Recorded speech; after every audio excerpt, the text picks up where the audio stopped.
down by 7. And the Hornets stuck at 104, fall for the second straight game. Hornets had a 104-90. All right, so a little bonus coverage Monday night here live on NBA TV. Phoenix had been up by 20. They blew that. Charlotte up by 7, but then did not score the final 111 of the game. And Phoenix goes on the road and gets a big win, 109-104. Kelly Oubre, 2 late threes helped seal the deal, including a couple of big defensive possessions here, Kevin McHale. Yes, a lot of wild swings in this game. They're up and down, and you know, normally, especially at the end of the game, you get up 7, and you can nurse those leads in, and they had nothing go right for them down the stretch if you're Charlotte. And the Suns made some big shots. Oubre made a couple of big, I should say, left-handed threes. And I'm used to the right-handed. And made a couple of big threes. Looking like Larry Bird there. Yeah, Go either hand. Yeah, a little bit of both.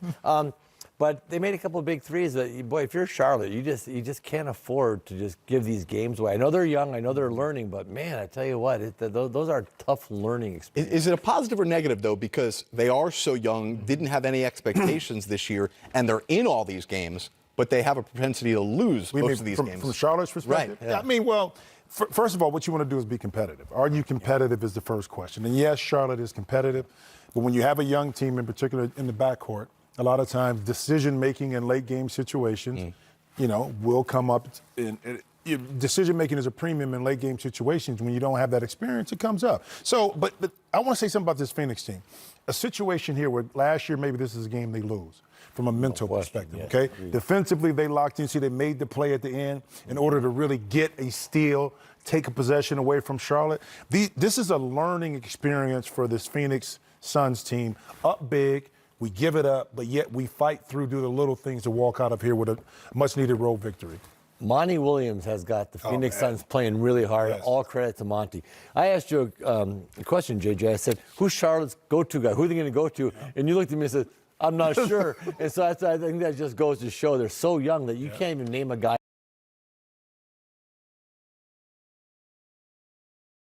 Teams that hang around and lose don't have closers. Yep. And I think right now Charlotte's got to figure out how to get a closer. But Oubre hits a couple big shots. I like the way Booker's playing this year. I think Booker is not chasing numbers. He's just chasing wins. I think he's playing more effectively, less shots, but he's got people involved. So, again, all credit to Monty Williams and the Suns doing a great job. Yeah, how about this? Last year through 19 games, Phoenix 4-15.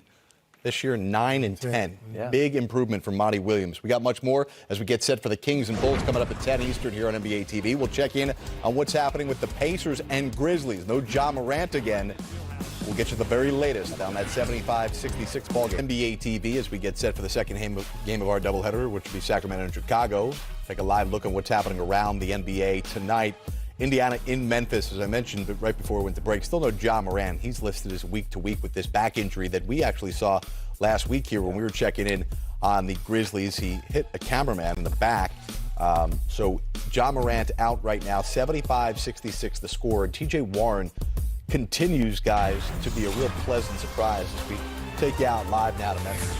Yeah, Brogdon also. I mean, look at Sabonis, Brogdon, Warren, all got 14, all playing well for Indiana. Well, it's a beauty, too, to have a coach like Nate McMillan that understands how to put certain players in positions where they can be successful. T.J. Warren obviously feeling a lot more comfortable on the offensive end with the Pacers than he did last year. Well, pure scorer, right? He's a guy that came out of college. We knew he could score. Yep. What else could he do? And Phoenix decided to deal him. What do you say we listen in live here to two of the best in the business? Pete Pranica and Brevin Knight live here on NBA TV.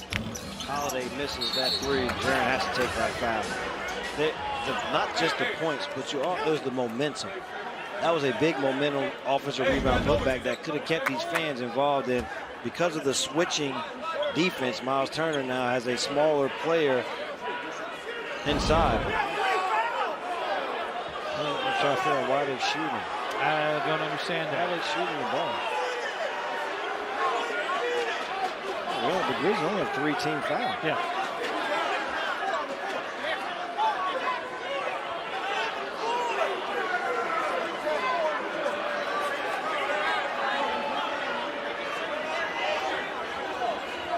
Foul number 13, Jaren Jackson Jr. His third.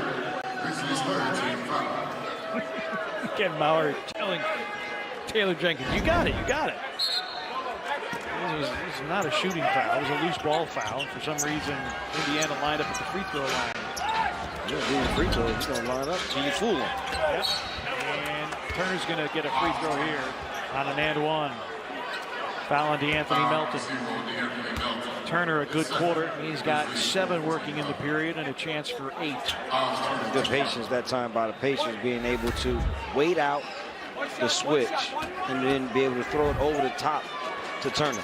Turner, the longest tenured Pacer, 5 seasons in Indianapolis, out of the University of Texas.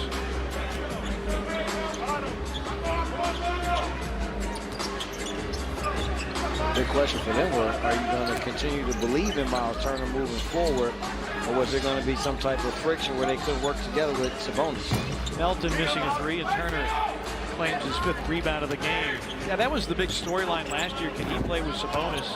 Look, they're both really good players, and Turner rolls all the way to the rim.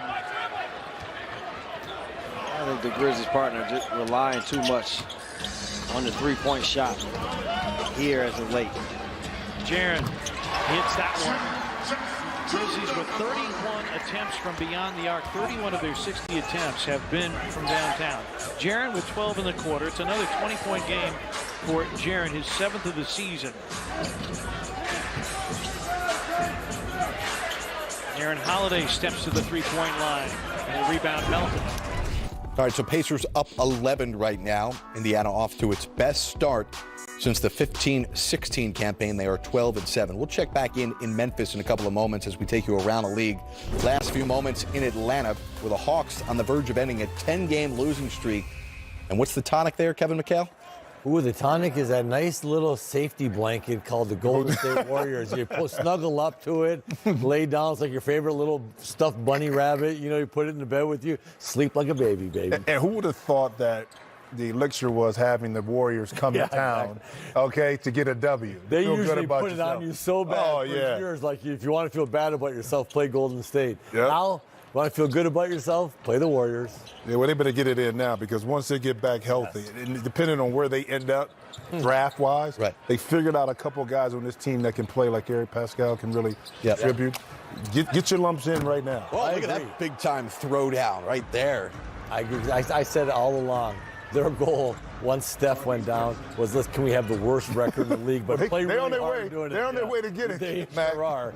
And then you add, Chris, by the way, with that dunk. But then you add a top draft choice to that team and bring everybody back, Clay and Steph, and they'll be back to their winning ways next year. Real quick. This year's a hiatus for them. Well, right now, 4-18, the record for Steve Kerr and the Golden State Warriors. They've lost 6 of 7. And for Lloyd Pierce, a 10-game losing streak comes to an end. Trae Young tonight, 24.7 assists. Good effort tonight from DeAndre Hunter, too. 4th pick in the draft.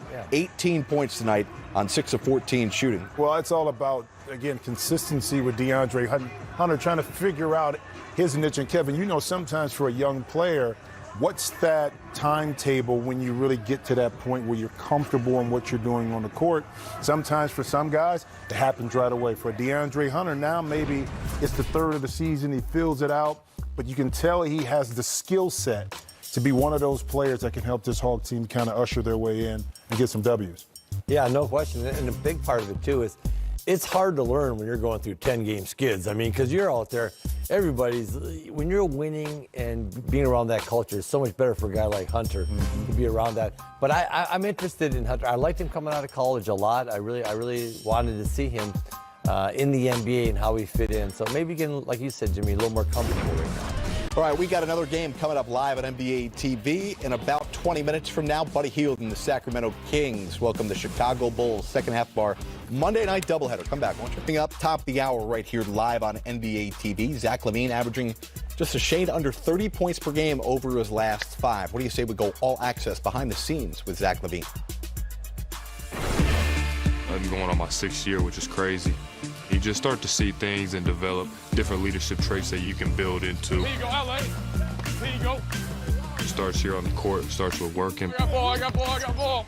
I'm dropping down. Let's go, LA. Come on, Luke. I think everybody knows I can score. I I need to prove the things on the other side of the ball, and I've taken that challenge and that step forward. Yeah, he certainly can score. Saw him not too long ago drop 49, hitting 13 threes. But the Bulls have lost 3 straight. And there's a lot of chatter in the city of Chicago these days about what's wrong with the Bulls, particularly, Mac, on the offensive end, where they've got so many weapons, from Zach LaVine to Lauri Markkanen to Kobe White to Wendell Carter. Why can't this team score? Yeah, I was going to just say, you mentioned it. Offensively, they struggle. They're a team, in my opinion, if you opened it up and had a 5-man break, all 5 spots interchangeable, let them play up and down, you get the defensive rebound, Jimmy, you take it. I get, they have enough guys that can play.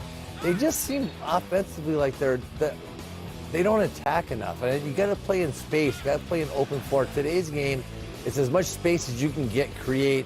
And I just think they need to play more of an up tempo and get more break situations for themselves. Well, let me take it a step further. The 4 players you mentioned, all 4 need the ball in their hand to be effective. And a lot of times, spacing has an issue, okay? Because you're trying to initially attack these defenses right away off the dribble, easier to defend.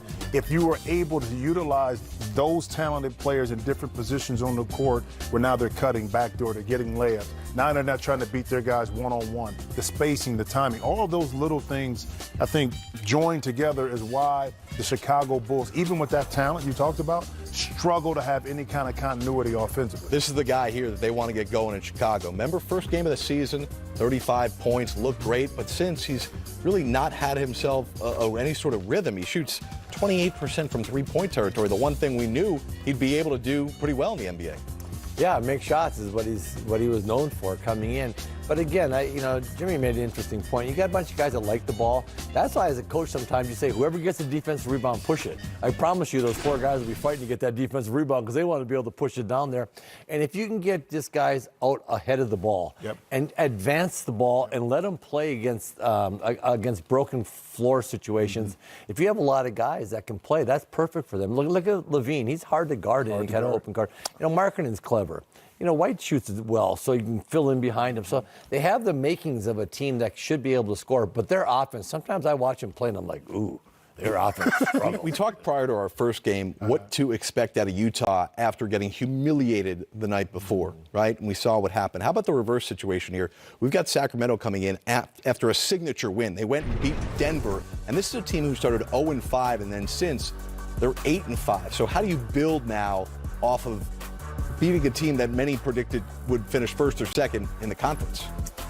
I think that Sacramento has got a couple guys that have been hurt. Bagley's been hurt with the thumb all year long. You got Fox out.